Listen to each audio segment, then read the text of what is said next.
Hi everyone, welcome to our channel. நீங்கள் வரக்கூடிய TNU SRP SI எக்ஸாமுக்கு ப்ரிப்பேர் பண்ணிக்கிட்டு இருக்கீங்களா? இந்த 2025ல் வரக்கூடிய எஸ்ஐ எக்ஸாமுக்கு இந்த வீடியோ உங்களுக்கானது தான். ஸோ வீடியோவை எண்ட் வரைக்கும் ஸ்கிப் பண்ணாத பாருங்கள். ஸோ 140 கொஸ்டின்ஸ்க்கு 130+ வாங்குறதுக்கு நாம் எஸ்ஐ எக்ஸாம்ஸ்க்கு ப்ரிப்பேர் பண்ண போகிறோம். ஸோ நீங்கள் பிகினராக இருந்தால் கூட போடுற கொஸ்டின்ஸை கரெக்டாக ஃபாலோ பண்ணிக்கோங்க. ஸோ வீடியோவை எண்டு வரைக்கும் ஸ்கிப் பண்ணாத பாருங்கள். இந்த வீடியோவில் என்ன பார்க்க போகிறோன்னா 6th to 10th சயின்ஸ் இருக்குல்ல, ஸோ அதில் இருந்து ஒட்டு மொத்தமாக பார்த்திங்கன்னா இந்த டிஎன்யூ எஸ்ஆர்பிக்குன்னு சொல்லிட்டு ஒரு 5000 கொஸ்டின்ஸ் கொண்டு வந்திருக்கோம். ஸோ இந்த 5000 கொஸ்டின்ஸை தான் இன்னைக்கான வீடியோவில் ஸ்டார்ட் பண்ண போகிறோம். ஸோ நீங்கள் நம்ம சேனலை இது வரைக்கும் சப்ஸ்கிரைப் பண்ணாத இருக்கீங்கன்னா சப்ஸ்கிரைப் பண்ணி வச்சுக்கோங்க. நம்ம டெலிகிராம் சேனலில் ஜாயின் ஆகாத இருக்கவங்க டெலிகிராம் சேனல் லிங்க் டிஸ்கிரிப்ஷனில் இருக்குது, கிளிக் பண்ணி ஜாயின் பண்ணிக்கோங்க. ஓகேங்களா? அதே போல் நீங்கள் டெட் எக்ஸாம் டிஎன் இந்த எக்ஸாம் ப்ரிப்பேர் பண்ணிக்கிட்டு இருக்கீங்க அப்படின்னாலும் ஃப்ரீ டெஸ்ட் பேட்ச் டெலிகிராமில் போய்கிட்டு இருக்கு, அதை கரெக்டாக ஃபாலோ பண்ணிக்கோங்க. ஓகேங்களா? அதே மாதிரி வரக்கூடிய 2026க்கான குரூப் 4 எக்ஸாமுக்கு நீங்கள் ப்ரிப்பேர் பண்ணிக்கிட்டு இருக்கீங்களா? நீங்கள் ஃப்ரெஷராக இருந்தாலும் அல்லது ஆல்ரெடி படிச்சுக்கிட்டு இருந்தவங்களா இருந்தாலும் குரூப் 4 2026க்கான கம்ப்ளீட் பேட்ச் அப்படிங்கிறத ஸ்டார்ட் பண்ணியிருக்கோம். உங்களுக்கு கம்ப்ளீட்டாக கிளாஸஸ், அதே மாதிரி பார்த்திங்கன்னா complete test series, line by line material, both syllabus wise and school book wise and out sources வைஸாக உங்களுக்கு கிளாஸஸ், டெஸ்ட் சீரியஸ், மெட்டீரியல்ஸ் எல்லாமே இந்த ஒரே பேக்கேஜில் உங்களுக்கு இருக்க போகுது. ஸோ இந்த பேட்ச்க்கான validity up to group 4 exam வரைக்கும் 1.5 years ஆனாலுமே கூட நீங்கள் இந்த ஒரு டைம் பேமெண்ட் பே பண்ணி ஜாயின் பண்ணிட்டீங்கன்னா இந்த பேட்சே உங்களுக்கு போதுமானது 100%. இதுவிலே நீங்கள் ஃபுல்லாக கம்ப்ளீட் பண்ணிடலாம். இந்த பேட்ச்லேயே உங்களுக்கு கம்ப்ளீட்டாக கொடுத்துருவோம். இதை தாண்டி நீங்கள் எக்ஸ்ட்ரா எங்கேயுமே போக தேவையில்ல. பாலிட்டியில் லக்ஷ்மிகாந்த் புக்கில் இருந்து, வெங்கடேசன் சார் புக்கில் இருந்து, அதே போல் தமிழுக்கு எக்ஸ்ட்ரா அவுட் சோர்சஸில் இருந்து ஓலைச்சுவடி வகுப்புன்னு சொல்லி எல்லாமே இந்த பேட்சில் கவர் பண்ணி கொடுத்துருவோம். ஸோ நீங்கள் குரூப் 4 எக்ஸாமுக்கு ப்ரிப்பேர் பண்ணிக்கிட்டு இருக்கீங்க அடுத்து வரக்கூடியதுக்கு அப்படின்னா இந்த பேட்ச் கண்டிப்பாக உங்களுக்கு யூஸ்ஃபுல்லாக இருக்கும். ஸோ இந்த குரூப் 4 பேட்சில் ஜாயின் ஆகணும்னு நினைக்கிறவங்களுக்கு இந்த பேட்ச்க்கான ஸ்கெடியூல் லிங்க் அண்ட் டீட்டெயில்ஸ் கீழே ஃபுல்லாக கம்ப்ளீட்டாக டிஸ்கிரிப்ஷனில் இருக்குது. ஸ்கெடியூலை ஒரு டைம் கிளிக் பண்ணி ஜாயின் அதாவது படித்து பார்த்துருங்க. ஜாயின் பண்ண வில்லிங் இருக்கவங்க கீழே டிஸ்கிரிப்ஷனில் நம்பருமே கொடுத்துருப்போம். 8807081095 அப்படிங்கிற அந்த வாட்ஸ்அப் நம்பருக்கு I want to join group 4 course அப்படின்னு மெசேஜ் பண்ணுங்கள். லிமிடெட் சீட்ஸ் மட்டும்தான் இருக்குது. ஸோ ஜாயின் ஆகிறவங்க ஃபாஸ்ட்டாக ஜாயின் ஆகிக்கலாம். ஓகே, நம்ம வீடியோக்குள்ளே போகலாமா? கவனிங்க. இயற்கையில் நிகழும் பெரும்பாலான செயற்கை வினைகள் என்ன வினைகள்னு கேட்குறாங்க. ஸோ என்ன வினைகளாக இருக்குன்னா வெப்ப உமிழ் வினை. பனிக்கட்டி உருகுதல் செயலில் நிகழும் சமநிலை டேஸ் என்று அழைக்கப்படுகிறது. இயற்பியல் சமநிலை. வேதிவினையில் அம்புக்குறியானது வினை நிகழும் வேதி வினையை பொறுத்த வரைக்கும் ரியாக்ஷன் இருக்குது அப்படின்னா அதில் அந்த அம்புக்குறி வினை நிகழும் எதை குறிக்கும் அப்படின்னா திசையை குறிக்கும். மின்னார் பகுப்பு என்பது டேஸ் வகை வினையாகும்னு கேட்குறாங்க. மின்னார் சிதைவு வினை. அமிலம் மற்றும் காரத்திற்கு இடையான வினை டேஸ் என்று அழைக்கப்படுகிறது. நடுநிலையாக்கல் வினை. டேஸ் வினையில் வினைப்படு பொருள் ஒரு சேர்மமாகும். சிதைவு. டேஸ் வினையின் ஒரு முக்கிய நிகழ்வு பிணைப்புகள் உடையதே ஆகும் அப்படின்னா சிதைவு. சிதைவு காரணமாக தான் முக்கிய நிகழ்வு பிணைப்புகளாக இருந்தாலும் உடையக்கூடியதாக இருக்கும். எதிர்குறி வேதிவினையின் வேகத்தை பொறுத்து செறிவு குறைவதை காட்டுகிறது. ஒரு வினையில் வினைப்படு பொருள்களை மீண்டும் பெற இயலாத வினை டேஸ் வினை எனப்படும்னு கேட்குறாங்க. மீளா வினை. இது கேட்டிருக்காங்க. ஒரு வினையில் வினைப்படும் பொருள்களை மீண்டும் பெற இயலாத வினை மீளா வினை. சுடர் உருவானால் அதனை என்னென்னு சொல்லுவோம்னா எரிதல்னு சொல்லுவோம். வெப்பநிலை உயர்றப்போ வினையோட வேகம் அதிகரிக்கும். ஹைட்ரோக்ளோரிக் அமிலத்தோட லித்தியம் உலோகம் வினை புரியுதுன்னு வச்சுக்கோங்க. அப்போது சேர்றப்போ என்ன வாயு வெளியே போகும் அப்படின்னா நைட்ரஜன். இரும்பு காப்பரை இடப்பெயர்ச்சி செய்தல் என்ன வினைன்னு கேட்குறாங்க. ஒற்றை இடப்பெயர்ச்சி. சேர்க்கை வினையை டேஸ் என்றும் அழைக்கலாம். தொகுப்பு வினை. சிதைவு வினைகளில் மின்னாற்றல் வினையை நிகழ்த்த பயன்படுகிறது.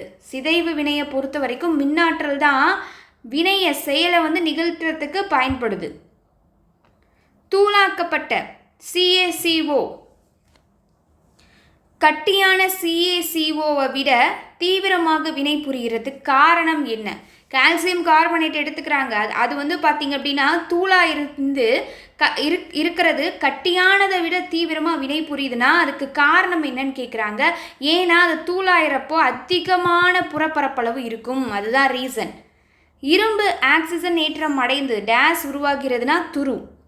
ஹைட்ரஜன் அயனி நீரில் கரைவதால் உருவாகக்கூடிய அயனி என்னென்னு அழைக்கப்படுதுன்னு கேட்குறாங்க. ஹைட்ராக்சைடு அயனி. ஒரே திசையில் மட்டுமே நிகழும் வினை டேஸ் வினைன்னு கேட்குறாங்க. மீளா வினை. அடுத்து pH வேல்யூ பாருங்கள். இந்த pH வேல்யூ அப்படின்னாலே இதை உருவாக்கியவர் யார்? எஸ்பிஎல் சாரன்சன். அப்போது முட்டை வெள்ளை கரு அந்த ஒயிட் இருக்கு இல்லைங்களா, ஸோ அதில் pH மதிப்பு என்னன்னு கேட்பாங்க 8. வினிகரோட pH மதிப்பு என்னன்னு கேட்டால் 3. வேதி எரிமலை என்பது டேஸ் வகை வினைக்கு எடுத்துக்காட்டுன்னு கேட்குறாங்க. சிதைவு வினை. டேஸ் நடுநிலை தன்மையானது அப்படின்னா மழைநீரை நியூட்ரல்னு சொல்லுவோம் எப்பயுமே, ஓகேங்களா? அதான் நடுநிலை தன்மையானதுன்னு சொல்கிறாங்க. குறிப்பிட்ட கனளவு கொண்ட கரைசலில் கரைந்துள்ள கரைப்பொருளின் அளவே என்னன்னா செறிவு. ஒளி சிதைவு என்பது இதனால் நடைபெறும் சிதைவு வினையாகும். எதனால்? ஒளியால் நடக்கக்கூடியது. வினைவேகம் என்பது செறிவுக்கு நேர் விகித தொடர்புடையதாக இருக்கும். Directly proportional. வினைவேகம் அப்படிங்கிறது செறிவுக்கு நேர் விகித தொடர்புடையதாக இருக்கும். மனித இரத்தத்தோட pH வேல்யூ 7.4. தொகுப்பு வினைகளில் உருவாகும் விளைபொருள்களின் எண்ணிக்கை என்னன்னு கேட்குறாங்க. 1. டேஸ் எரிவதால் கார் இயங்குகிறது, எரிபொருள். ஒளிச்சிதைவு வினைக்கு எடுத்துக்காட்டு என்னன்னு கேட்குறாங்க. Silver bromide. அப்போது புளித்த பால் அதோட pH மதிப்பு என்னன்னா 4.5. இதுவே பியூர் மில்க் தூய பாலாக இருக்குன்னா அதுக்கான pH வேல்யூ 5. டேஸ் வினையில் வினையானது சமநிலையை அடையாதுன்னா மீளா வினை. டேஸ் ஆக்சிஜனேற்றம் அடைவதால் துருப்பிடிக்கிறதுன்னு கேட்குறாங்க. இரும்பு ஆக்சிஜனேற்றம் அடைகிறதுனால துருப்பிடிக்குது. கடல் நீரோட pH மதிப்பு என்னன்னு கேட்குறாங்க. 8. ஒரு பழச்சாற்றோட pH மதிப்பு 5.6 இருந்து இதோட நீர்த்த சுண்ணாம்பை சேர்க்குறாங்கன்னு வச்சுக்கோங்க. அப்போது இதோட pH வேல்யூவில் என்ன சேஞ்சஸ் நடக்கும்னு கேட்குறாங்க. அப்போது டெஃபினட்டாக அதிகரிக்கும். தூய நீர் ஒரு டேஸ் குறைந்த மின்பகுளியாகும்னு கேட்குறாங்க. வலிமை குறைந்த மின்பகுளி. எரிதல் வினையை டேஸ் ஆக்சிஜனேற்றம் எனலாம். வெப்ப உமிழ் ஆக்சிஜனேற்றம் அப்படின்னு சொல்லலாம். நெக்ஸ்ட், அணுக்கள் இடையே பிணைப்பு உடையும் போது ஆற்றல் என்னாகும்? உறிஞ்சப்படும். டேஸ் கோடுகள் ஒருபோதும் ஒன்றுக்கொன்று வெட்டி கொள்ளாது அப்படின்னா காந்த விசை கோடுகள். மின்னோட்டம் காந்தப்புலத்தை உருவாக்கும் என்பதனை கண்டறிந்தவர் யார் அப்படின்னா ஹான்ஸ் கிறிஸ்டன் ஓர்ஸ்டெட். இதுவே அடிப்படை மின்காந்த தூண்டல், டயாகாந்த தன்மை மற்றும் மின்னார் பகுப்பு ஆகியவை யாருடைய முக்கிய கண்டுபிடிப்புன்னு கேட்குறாங்க. Michael Faraday. எந்த நூற்றாண்டுக்கு முன்பு வரை மக்கள் மின்னோட்டம் மற்றும் காந்தவியல் ஆகியவை தனித்தனி பிரிவுகள் என்று நினைத்தார்கள்? எந்த நூற்றாண்டுக்கு முன்னாடி வரைக்கும் மக்கள் அனைவரும் மின்னோட்டம் காந்தவியல் அப்படிங்கிறது தனித்தனி பிரிவுகள் நினச்சிக்கிட்டு இருந்தாங்கன்னா 18ஆம் நூற்றாண்டு வரைக்கும், 18ஆம் நூற்றாண்டுக்கு முன்னாடி வரைக்கும். மின்னாற்றலை இயந்திர ஆற்றலாக மாற்றும் கருவி எதுன்னு கேட்குறாங்க. மின்னாற்றல். அடுத்து, ஃப்ளெமிங்கின் வலது கை விதி எவ்வாறு அழைக்கப்படுகிறது? மின்னியற்றி விதி. குறைந்த மின்னழுத்தத்தை உயர் மின்னழுத்தமாகவும் இதுவே உயர் மின்னழுத்தத்தை குறைந்த மின்னழுத்தமாகவும் மாற்றுவதற்கு பயன்படக்கூடிய கருவி எதுன்னு கேட்குறாங்க. மின் மாற்றி கருவி. எதன் உள்ளே ஒரு நிலை காந்தத்தின் முன் பின் காந்தம் வைக்கப்படுகிறது அப்படின்னா ஒளிபெருக்கிக்கு. தற்போது புற்றுநோய்க்கான உடல் வெப்ப உயர்வு சிகிச்சை மற்றும் காந்த ஒத்த தீர்வு தோன்றுவாக்கல் போன்ற மேம்பட்ட மருத்துவ உபகரணங்களில் முக்கிய பங்கு வகிப்பது எதுன்னு கேட்குறாங்க. மின்காந்த புலங்கள். எதனால் உருவாக்கப்படும் காந்த புலமானது மின்னோட்டத்தின் திசைக்கு செங்குத்து திசையிலே அமையும்? விடை மின் கடத்தி. மின்னோட்டம் பாயும் கடத்தியில் உருவாகும் விசையானது எதன் விதியால் அறியப்படுகிறதுனா ஆன்சர் ஃப்ளெமிங்கின் வலக்கை விதி. மின்காந்த தூண்டல் தத்துவத்தின் அடிப்படையில் இயங்குவது எது? ஆன்சர் மின்னியற்றி. இயந்திர ஆற்றலை மின்னாற்றலாக மாற்றும் கருவி எது? ஆன்சர் மின்னாக்க பொறி,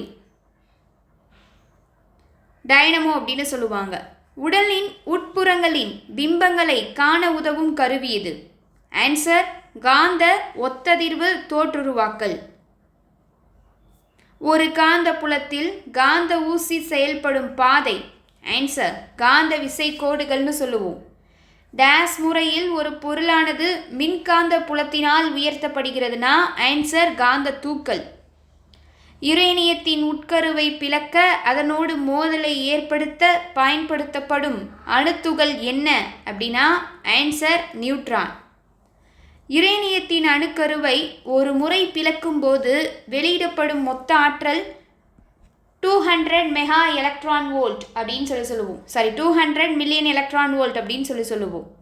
நெக்ஸ்ட், கதிரியக்க தனிமத்திலிருந்து வெளியாகும் கதிர்வீச்சு. ஆன்சர் ஆல்ஃபா கதிர், பீட்டா கதிர், காமா கதிர், இது எல்லாத்தையும் சொல்லுவோம். மின்னோட்டத்தின் காந்த விளைவை கண்டறிந்தவர் யார்? ஆன்சர் ஓயஸ்டேட். இதுவே மின்காந்த தூண்டலை கண்டறிந்தவர் யாருன்னு கேட்டால் ஃபாரடே. லென்ஸோட திறனின் அலகு என்னன்னு கேட்குறாங்க, டயாப்டர். இது ரொம்ப ரொம்ப முக்கியம். கிட்ட பார்வை ஏற்படுறதுக்கு காரணம் என்னன்னா விழி லென்ஸோட அதிகப்படியான அந்த வளைவு இருக்கிறதும் விழிக்கோளம் எக்ஸ்டெண்ட் ஆகிக்கிட்டே வர்றது, நீள்வது விழி லென்ஸின் குவிய தொலைவு, ஃபோக்கல் லென்த் அது குறையிறதும் காரணம்னு சொல்கிறாங்க. அப்போது மயோஃபியானா என்னன்னா கிட்ட பார்வையை சொல்லுவோம். இரு குவிய லென்ஸை உருவாக்கியவர் யார்? Answer Benjamin Franklin. கிட்ட பார்வையை சரி செய்ய பயன்படும் லென்ஸ். ஆன்சர் குழி லென்ஸ். தூர பார்வையை சரி செய்ய பயன்படுவது குவி லென்ஸ். பொருள் ஒன்றின் இயக்க ஆற்றல் சமன்பாடு ஃபார்முலா என்னன்னு கேட்குறாங்க, 1/2 mv. அப்போ வோல்ட்டில் முடியணும். காற்றாலை தொடர்ந்து இயங்க தேவையான காற்றின் குறைந்தபட்ச வேகம் மணிக்கு எவ்வளவா இருக்கணும்னு கேட்குறாங்க, 15 km/h இருக்கணும். நமது நாட்டில் வீடுகளுக்கு கொடுக்கப்படக்கூடிய மின்னாற்றல் கடத்து கம்பிகளுக்கு இடையே உள்ள மின்னழுத்த வேறுபாடு என்னன்னு கேட்குறாங்க, 220 வோல்ட். எரிபொருளின் பாதை ஊர் டேஸ் ஆகும், பரவளையம். தண்டுவடத்தின் கீழ்முனை நாரிலை போல் காணப்படுவதற்கு டேஸ் என்று பெயர். Answer phylum டெர்மினேல். தண்டுவடத்திலிருந்து எத்தனை இணை தண்டுவட நரம்புகள் உருவாகின்றன? ஆன்சர் 31. உடற்செயலியல் நிகழ்வுகளை வேதியியல் ஒருங்கிணைப்பு மூலம் தன்னிலை பராமரிப்பது டேஸ் மண்டலத்தின் வேலையாகும் அப்படின்னு கேட்குறாங்க. Answer adenohypophysis. பிட்யூட்டரி சுரப்பியின் பின்கதுப்பாக அமைந்துள்ளது எதுன்னு கேட்குறாங்க. Answer neurohypophysis. பெண்களில் கருப்பையை சுருக்கி விரிவடைய செய்யும் மகப்பேறு நிகழ்ச்சியை விரைவுபடுத்துறது எது? ஃபாஸ்ட் ஆக்கிறது எதுன்னு கேட்குறாங்க. என்னது? ஆக்சிடோசின். தைராக்சின் என்ற ஹார்மோனில் உள்ள அமிலங்கள் என்னென்னா டைரோசினும் அயோடினும். ஆளுமை ஹார்மோன் என அழைக்கப்படும் ஹார்மோன் எது? Answer thyroxine. கழுத்து பகுதியில் தைராய்டு சுரப்பி வீங்கி காணப்படும் நிலை டேஸ் எனப்படும், காய்டர். லாங்கர்ஹான் திட்டுகளில் டேஸ் மற்றும் டேஸ் என்ற இருவகை செல்கள் காணப்படுகின்றன. ஆன்சர் ஆல்ஃபா மற்றும் பீட்டா செல்கள் காணப்படுகின்றன. ஆல்ஃபா செல்களால் சுரக்கப்படும் ஹார்மோன் எது? Answer glucagon. பீட்டா செல்களால் சுரக்கப்படும் ஹார்மோன் எது? Answer insulin. அனைத்து தாவர விலங்குகளில் உடற்செல்களில் நடைபெறும் செல் பிரிதல் என்னென்னு அழைக்கப்படுதுன்னா மைட்டாசிஸ். பாலை தயிராக மாற்றக்கூடிய பாக்டீரியா எது? ஆன்சர் பேசிலஸ்னு சொல்லுவோம். முதலில் பூமியில் தோன்றிய உயிரினம் எது? Answer bacterium. துண்ணெலி ஓரிரவில் எவ்வளவு அடியில் சுரங்கத்தினை தோண்டுகிறது? ஆன்சர் 300 அடி. வவ்வால்களில் மிகப்பெரிய வவ்வால் எதுனா பழந்தின்னி வவ்வால். 2 கிராம் எடையும் 3.3 சென்டிமீட்டர் குறைவான நீளமுடைய மிகச்சிறிய வவ்வால் எங்கு வாழ்கிறது? Answer Thailand. உணவு பாதைக்கும் உடல் சுவருக்கும் இடையே உள்ள பகுதி எவ்வாறு அழைக்கப்படுகிறது? ஆன்சர் உடற்குழி. கார்பன், ஹைட்ரஜன் மற்றும் ஆக்சிஜன் ஆகியவை 1:2:1 என்ற விகிதத்தில் அங்கங்க கூட்டு பொருட்களை கொண்டது எது அப்படின்னா கார்போஹைட்ரேட். கார்பன், ஹைட்ரஜன், ஆக்சிஜன் இதெல்லாம் வருதுன்னா அப்போ என்னது? கார்போஹைட்ரேட்டுகள், COH அப்படின்னு சொல்லுவோம்.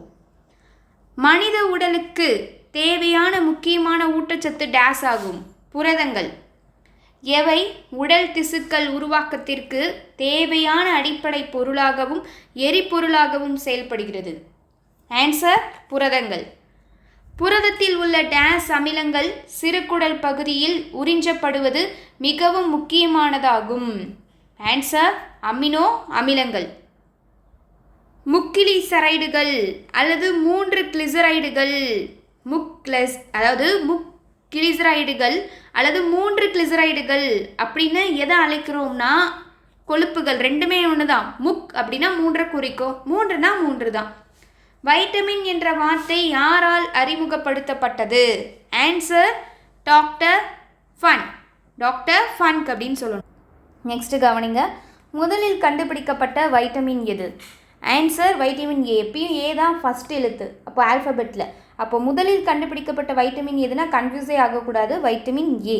எந்த வைட்டமின் கால்சியம் உறிஞ்சுதலுக்கு உதவுவதால் எலும்பின் பலத்தை அதிகப்படுத்துகிறது அப்படின்னு சொல்லி கேட்குறாங்க. ஆன்சர் என்ன வரும்? Vitamin D. சூரிய ஒளியில் உள்ள வைட்டமின் எதுன்னு கேட்டாங்கன்னா அதுக்கும் வைட்டமின் டி தான். அதிகப்படியான புரத குறைபாட்டால் ஏற்படும் நோய் எது? ஆன்சர் கோசியோக்கர். படுகோணமும் மீள்கோணமும் எப்போதும் எப்படி இருக்கும்னா சமமாக இருக்கும். ஒரு வினாடி நேரத்தில் ஒரு குறிப்பிட்ட பரப்பு வழியே கடந்து செல்லும் ஒளி ஆற்றலின் அளவு டேஸ் எனப்படும்னு கேட்குறாங்க. ஒளிச்செறிவு. கடலின் ஆழத்தை காண பயன்படுவது? Answer sonar. ஒரு அலையின் உரப்பு அல்லது மென்மை அவ்வலையின் டேஸ் சார்ந்து அமையும்னா வீச்சை, ஃபோர்ஸை சார்ந்து அமையும். அடுத்து கவனிங்க. அண்ட்ரோமேடா விண்வெளி திரளின் தொலைவு டேஸ் ஆகும்னு கேட்குறாங்க. 2.5 மில்லியன் ஒளியாண்டுகள். சூரியன் லத்தீன் மொழியில் எவ்வாறு அழைக்கப்படுகிறதுனா சோல் அப்படின்னு அழைக்கப்படுது. வட துருவத்தில் எத்தனை நாட்கள் சூரியனை நம்மால் காண முடியாது? ஆன்சர் 186 நாட்கள். ஒரு கோள் தன்னை தானே ஒரு முறை சுழல்வதற்கு எடுத்துக்கொள்ளும் காலம் டேஸ் எனப்படும்? ஆன்சர் சுழற்சி காலம். புதன் கோளில் ஒரு நாள் என்பது எத்தனை புவி நாள்களாகும் அப்படின்னா ஆன்சர் 59 நாட்கள். வியாழன் கோளில் சுழற்சி காலம் எவ்வளவுனா 10 மணி நேரம். வியாழன், சனி, யுரேனஸ், நெப்டியூன் ஆகியவை டேஸ் என அழைக்கப்படுகின்றன? ஆன்சர் வெளிப்புற கோள்கள். கிட்டத்தட்ட பூமியின் அளவையொத்த ஒரு சிறப்பு கோள் எது? ஆன்சர் வெள்ளி. சூரிய மண்டலத்தில் காணப்படும் கோள்களில் அதிக வெப்பநிலை கொண்ட கோள் எது? ஆன்சர் வெள்ளி. வெள்ளி கோளில் ஒரு நாள் என்பது எத்தனை புவி நாட்களாகும்? ஆன்சர் 243 புவி நாட்கள். எந்த கோளில் சூரியன் மேற்கே தோன்றி கிழக்கே மறையும்? ஆன்சர் வெள்ளி. பால்மானி என்பது ஒரு வகையான டேஸ் ஆகும்? ஆன்சர் திரவமானி. பாஸ்கல் விதியின் விளைவே டேஸ் தத்துவமாகும்? Answer Archimedes. வேரின் புறத்தோல் எவ்வாறு அழைக்கப்படுகிறது? என்னது? ரைசோடெர்மிஸ். வேரின் மையப்பகுதி டேஸ் எனப்படும்? பித். பித் என்பது எதில் காணப்படுவதில்லைனா இரு வித்திலை தாவரத்தில் காணப்படாது. வைரஸ் என்ற சொல் எந்த மொழியிலிருந்து எடுக்கப்பட்டது? Answer Latin. வைரஸை முதலில் கண்டுபிடித்தவர் யார்? ஐவனோஸ்கி. ஐவனோஸ்கி வைரஸை எந்த ஆண்டு முதலில் கண்டுபிடித்தார்னா ஆன்சர் 1892. பாக்டீரியாவை கூட்டு நுண்ணோக்கியின் மூலம் முதலில் கண்டறிந்தவர்? Answer Anton van Leeuwenhoek. பாக்டீரியாவின் செல் சுவருக்குள் உள்ள உயிருள்ள பொருள் டேஸ் என அழைக்கப்படுகிறது? Answer protoplasm. பாக்டீரியோ குளோரோஃபில் நிறமிகள் எதில் காணப்படுகின்றன? Answer cytoplasm.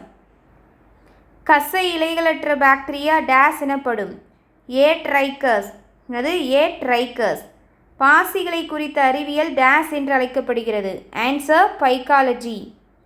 சர்க்கரை கரைசல் ஆல்கஹாலாக மாற்றமடைந்து கார்பன் டை ஆக்சைடை வெளியிடும் நிகழ்விற்கு நொதித்தல் என்று பெயர். பூஞ்சைகள் குறித்த அறிவியல் டேஸ் என்று அழைக்கப்படுகிறது. Answer mycology. அலுமினியத்தை அடுத்து பெருமளவில் கிடைக்கும் இரண்டாவது உலோகம் எது? இரும்பு. உலோக கலவைகளை டேஸ் என அழைக்கலாம். திட கரைசல். இரும்பின் மீது துத்தநாகம் மின்முலாம் பூசுவதற்கு டேஸ் என்று பெயர். ஆன்சர் நாகமுலாம் பூசுதல். ஒரு உலோகத்தை மற்றொரு உலோகத்தின் மேல் மின்சாரத்தின் மூலம் பூசுவதற்கு மின்முலாம் பூசுதல் என்று பெயர். காற்று, தாவரம், விலங்கிடம், மண் இவற்றின் மூலமாக கார்பன் எளிய மற்றும் சிக்கலான வினைகளின் மூலமாக பரவுதலை டேஸ் என்கிறோம். ஆன்சர் கார்பன் சுழற்சி. கரிம வேதியியல் என்பது வாழ்வனவற்றோடு தொடர்புடைய சொல்லாகும். இச்சொல்லை முதலில் பயன்படுத்தியவர் பெர்சிலியஸ். பெர்சிலியஸ் வேதியியல் அறிஞர் எந்த நாட்டை சேர்ந்தவர்? Answer Sweden. ஹைட்ரோ கார்பன்களில் கார்பனுக்கும் கார்பனுக்கு இடையில் முப்பிணைப்பு கொண்டவை டேஸ் எனப்படும்னா அல்கைன்கள். எத்தனை சதவீதம் எரி சாராயத்தில் எத்தனால் காணப்படுகிறது? ஆன்சர் என்னன்னா 95.5% காணப்படுகிறது. ஒளியானது வெற்றிடத்தில் ஒரு ஆண்டில் செல்லக்கூடிய தொலைவு டேஸ் எனப்படும். ஒளி ஆண்டு. புவியின் மையத்திலிருந்து சூரியனின் மையம் வரை உள்ள சராசரி தொலைவு டேஸ் எனப்படும். வானியல் அலகு. ஒரு பொருளின் மீது செயல்படும் விசைகள் பொருளின் ஓய்வு நிலையையோ அல்லது இயக்க நிலையையோ மாற்றாமல் இருந்தால் அவ்விசைகள் எவ்வாறு அழைக்கப்படும்? ஆன்சர் சமமான விசைகள். சாய்தளத்தில் பொருளின் இயக்கத்தை ஆய்வு செய்தவர் யார்? Answer Galileo. ஒரு பொருளின் நிறை மற்றும் அதன் திசைவேகம் ஆகியவற்றின் பெருக்கற்பலன் டேஸ் என வரையறுக்கப்படுகிறது. ஆன்சர் உந்தம். கரைப்பானில் கரையாமல் இருக்கும் சிறு துகள்களின் பல படித்தான கலவை டேஸ் எனப்படும். தொங்கல்கள். வெப்பநிலை அதிகமானால் வெப்பம் கொள்வினையில் கரைத்திறன் டேஸ் ஆகும்னா இங்கேயும் அதிகமாகும். குளிர்ந்த நீரில் ஆக்சிஜனோட கரைத்திறன் அதிகம். அட்டமாஸ் என்பதன் பொருள் யாதுன்னா பிரிக்க முடியாதது. எந்த அறிவியல் அறிஞரின் கூற்றுப்படி அணுக்கள் என்பவை பிரிக்க முடியாத கடினமான கோளங்களாகும்? அணுக்கள்ங்கிறது பிரிக்க முடியாத கடினமான கோளங்கள்னு சொன்னது ஜான் டால்டன். ஒரு பொருளின் நிறையை ஆற்றலாக மாற்றும் சமன்பாட்டை கண்டுபிடித்தவர் யார்? Answer Albert Einstein. ஒத்த அணு எண்களையும் வேறுபட்ட நிறை எண்களையும் கொண்ட ஒரு தனிமத்தின் வேறு அணுக்கள் டேஸ் எனப்படும். ஆன்சர் ஐசோடோப்புகள். ஒத்த நிறை எண்களையும் வேறுபட்ட அணு எண்களையும் நம்ம இங்கிலீஷில் படிச்சிருப்போம். Same atomic number but different mass number. இது எல்லாத்துக்குமே இன்னமும் கூட மறக்காத இருக்கும். அப்படி சேம் அட்டாமிக் நம்பர்னு ஆரம்பித்த ஐசோடோப்ஸ், இதுவே same mass numbers different atomic நம்பர்னு வந்துச்சுன்னா ஐசோபார்ஸ். அதை தான் இங்கே சொல்கிறாங்க. ஒத்த நியூட்ரான் எண்ணிக்கையை கொண்ட வெவ்வேறு தனிமங்களோட அணுக்கள், நியூட்ரான் சேமாக இருக்கணும் ஆனால் அணுக்கள் வேறையாக இருக்கணும் அப்படின்னா அது ஐசோடோன்கள். வாயுவின் பருமனுக்கும் துகளின் எண்ணிக்கைக்கும் உள்ள தொடர்பை வருவித்தவர் யார்? Answer Amedeo Avogadro. மோலார் பருமனின் மதிப்பு 22.4 லிட்டர். ஒரு தனிமம் அல்லது சேர்மத்தின் மிக எளிய அமைப்பின் அலகு டேஸ் ஆகும். மூலக்கூறு. ஒரு மோல் பொருளில் உள்ள அணுக்கள் அல்லது மூலக்கூறுகள் அல்லது அயனிகள் இவற்றை குறிக்கும் எண்ணை என்னன்னு சொல்கிறோம்னா அவகாத்ரோ நம்பர், அவகாட்ரோ எண் அப்படின்னு சொல்கிறோம். வேதியியல் துறையில் இதுவரை எத்தனை தனிமங்கள் அறியப்பட்டிருக்குன்னா 118. எக்ஸ் கதிர்களை பயன்படுத்தி தனிமங்களோட அணு எண்களை கண்டறிந்தவர் ஹென்றி ஜிம் ஜெப்ரிஸ் மோஸ்லே.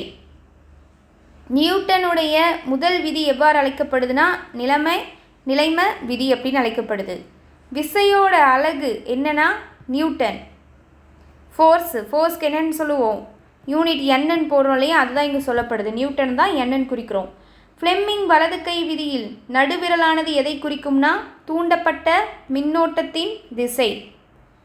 ஃப்ளெமிங் வலது கை விதி எப்படி அழைக்கப்படுதுன்னா மின்னியற்றி விதி. ஃப்ளெமிங் இடது கை விதியில் ஆள்காட்டி விரலானது எதை குறிக்கும்னா காந்தப்புலத்தின் திசை. அடர்த்தியின் அலகு என்ன? Kilogram per metre. பொருளின் இயக்கம் தொடர்பான விதிகளை உருவாக்கியவர் யார்? Answer Newton உருவாக்கியிருப்பார். உந்தத்தின் அலகு என்ன? கிலோகிராம் மீட்டர் பை வினாடி அப்படிங்கிறது ஆன்சர். கோண இடப்பெயர்ச்சி எந்த அலகினால் அளவிடப்படுகிறது? Answer radian. வேலையின் அலகு என்ன? ஜூல். நியூட்டனின் முதல் இயக்க விதியிலிருந்து அறியப்படும் கருத்து என்னன்னா நிலைமம். அதனால தான் அதை நிலைம விதி அப்படின்னு சொல்கிறோம். எதன் அடிப்படையில் ராக்கெட் செயல்படுகிறது? நியூட்டனின் முதல் இயக்க விதி. உராய்வு குணகம் டேஸ் தன்மையை சார்ந்ததுன்னா பரப்பின் தன்மையை சார்ந்தது, மியூ அப்படின்னு சொல்லி குறிப்போம். வேலை என்பது ஒரு டேஸ் அளவாகும், ஸ்கேலார். புரத குறைபாட்டால் வரும் நோய் எது? மராஸ்மஸ். குவாசியோக்கர் நோய் எதன் குறைபாட்டால் வருகிறதுனா இதுவும் புரதம்தான். முன்கழுத்து கழலை நோய் இது எந்த குறைபாடுனா அயோடின் குறைபாட்டால் ஏற்படும். கழுத்து மட்டும் பாருங்கள் தொங்குற மாதிரி இருக்கும், அப்படியே வீங்கி. அதுதான். உடலுக்கு அதிகளவில் ஆற்றலை தரக்கூடிய ஊட்டச்சத்து எதுனா கொழுப்பு. நாம் நினச்சிக்கிட்டு இருக்கோம் கொழுப்பு கெடுதல் அப்படிங்கிறது. தேவையான கொழுப்புங்கிறது உடலில் இருக்கணும். ஸோ அதிக அளவில் எனர்ஜியை தரது இந்த கொழுப்பு தான். மாலைக்கண் நோய் எதனால் ஏற்படுதுன்னா வைட்டமின் ஏ. ஸோ மாலைக்கண் நோய்னா வைட்டமின் ஏ. நைட் பிளைண்ட்னஸ்ன்னு சொல்லுவோம். பூச்சியை உண்ணும் தாவரம் எது? நெப்பந்தஸ், டுரோசிரா, யூட்ரிகுலேரியா. அடுத்து செல்லின் ஆற்றல் மையம் எனப்படுவது மைட்டோகாண்ட்ரியா. தாவர செல்லில் மட்டும் காணப்படுவது எதுனா செல் சுவர். இதுவே விலங்கு செல்லில் மட்டும் காணப்படுறது சென்ட்ரோசோம். செல்லின் தற்கொலை பைகள் என அழைக்கப்படுவது லைசோசோம். ரொம்ப ரொம்ப முக்கியம். ஆற்றல் மையம்னா மைட்டோகாண்ட்ரியா, தற்கொலை பைகள்னா லைசோசோம். செல்லின் புரத தொழிற்சாலைன்னு அழைக்கப்படுவது ரிபோசோம். செல்லை கண்டுபிடித்தவர் ராபர்ட் ஹூக். செல் கொள்கையை வெளியிட்டவர்கள் யாருன்னா தியோடர் ஸ்வான், ஜேக்கப் ஸ்லீடன். ஒரு செல் தாவரம் எதுனா கிளாமிடோமோனஸ். முள்தோலி வகை விலங்கு எதுனா நட்சத்திர மீன். எந்த ஆண்டு கூலும் என்பவரால் இரு மின்னூட்டம் பெற்ற பொருள்களுக்கிடையேயான விசையானது கண்டறியப்பட்டதுன்னா 1785. மின்புலச் செறிவின் அலகு என்னன்னா என்சி மற்றும் விஎம்னு குறிப்போம். மின் தேக்கு திறனின் அலகு பாரட். லென்ஸ் விதி டேஸ் விதியின் அடிப்படையிலானதுன்னா ஆற்றல் அழிவின்மை. மின்னோட்டம் மற்றும் மின்னழுத்த வேறுபாடு ஆகியவற்றுக்கிடையான தொடர்பினை நிறுவியவர் ஜார்ஜ் சைமன் ஓம். விசையின் திருப்பு திறனின் அலகு Nm. காற்று இல்லாத நிலையில் அனைத்து பொருள்களும் ஒரே நேரத்தில் கீழே விழுகின்றன என்ற உண்மையை கண்டறிந்தவர் யார்? Galileo Galilei. ஒரு கூலும் என்பது டேஸ் எலக்ட்ரான்களின் மின்னூட்டத்திற்கு சமம். 6.25 × 10 அப்படின்னு சொல்லி வரும். தொகுப்பையின் மின்தடை மதிப்பு எந்த ஒரு தனிப்பட்ட மின்தடையாக்கியின் மின்தடை மதிப்பை விட எப்படி இருக்குன்னா அதிகமாக இருக்கும். கிலோவாட் மணி என்பது எதன் அலகு? மின்னாற்றல். ஒரு கிலோவாட் மணி என்பதன் மதிப்பு 3.6 × 10 ஜூல். முதல் நவீன வேதியியலறிஞர் என்று புகழப்பட்டவர் யார்? Robert boil. வெப்பநிலை கன அளவிற்கு இடைப்பட்ட தொடர்பை தந்தவர் ஜாக்குயிஸ் சார்லஸ். அவகாத்ரோ எண்ணோட மதிப்பு 6.023 × 10 மோல் அப்படின்னு சொல்லணும். 6.02 × 1023 மோல் அப்படிங்கிறதுல குறிப்போம். மின்னழுத்தம் மற்றும் மின்னழுத்த வேறுபாட்டோட அலகு என்னன்னா வோல்ட். ஓகே காய்ஸ், 5000 கேள்விகளில் 200 கொஸ்டின்ஸ் முடிச்சிருக்கோம். ஸோ ஒவ்வொரு நாளாக அடுத்தடுத்து 200 கேள்விகளாக பார்த்துக்கிட்டு போயிட்டே இருந்தாலே போதும். ஸோ நம்மளுக்கு என்ன பார்த்திங்க அப்படின்னா இடையில் வந்து பார்த்திங்கன்னா ஒரு 70 டேஸ்க்கு பக்கமாக இருக்குது. ஸோ இதை கரெக்டாக யூஸ் பண்ணி படிங்க, டைம் வேஸ்ட் பண்ணாமல். அதே போல் நம்ம சேனல் இது வரைக்கும் சப்ஸ்கிரைப் பண்ணாத பார்த்துக்கிட்டு இருக்கீங்கன்னா சப்ஸ்கிரைப் பண்ணிவிட்டு பாருங்கள். குரூப் 4க்கான வரக்கூடிய 2022 குரூப் 4ல் நான் கண்டிப்பாக கிளியர் பண்ணியே ஆகணும் அப்படிங்கிறவங்க, ஸோ குரூப் 4 பேட்ச்க்கான டீட்டெயில்ஸ் கம்ப்ளீட்டாக உங்களுக்கு டிஸ்கிரிப்ஷனில் இருக்குது. ஸோ அதுக்கான ஸ்கெடியூலை கிளிக் பண்ணி படித்து பாருங்கள். அதே போல் நீங்கள் ஜாயின் ஆகணும்னா அதுக்கான டீட்டெயில்ஸ் எல்லாமே கம்ப்ளீட்டாக டிஸ்கிரிப்ஷனில் கொடுத்துருக்கோம். ஸோ இன்னும் லிமிடெட் சீட்ஸ் மட்டும்தான் இருக்குது. ஸோ ஜாயின் ஆக வில்லிங் இருக்கவங்க ஃபாஸ்ட்டாகவே கீழே டிஸ்கிரிப்ஷனில் கொடுத்துருக்க நம்பருக்கு, நான் சொன்னேன் இல்லையா, 8807081095 அப்படிங்கிற இந்த வாட்ஸ்அப் நம்பருக்கு I want to join group 4 course அப்படின்னு மெசேஜ் பண்ணுங்கள். உங்களுக்கான டீட்டெயில்ஸ் எல்லாமே ஷேர் பண்ணுவாங்க. ஸோ அல்லது அட்வான்ஸ் பே பண்ணினாச்சும் சீட் வந்து வேணுங்கிறவங்க ஃபிக்ஸ் பண்ணி வச்சுருங்க. ஏன்னா லிமிடெட் சீட்ஸ் மட்டும் தான், டோட்டலாகவே 150 சீட்ஸ் தான் கொடுத்துருக்கோம். இன்னும் பேலன்ஸ் வந்து பார்த்திங்கன்னா 20 சீட்ஸ் தான் இருக்குது. ஸோ ஜாயின் ஆகிறவங்க அதுக்குள்ளே ஜாயின் ஆகிக்கோங்க. Thank you so much.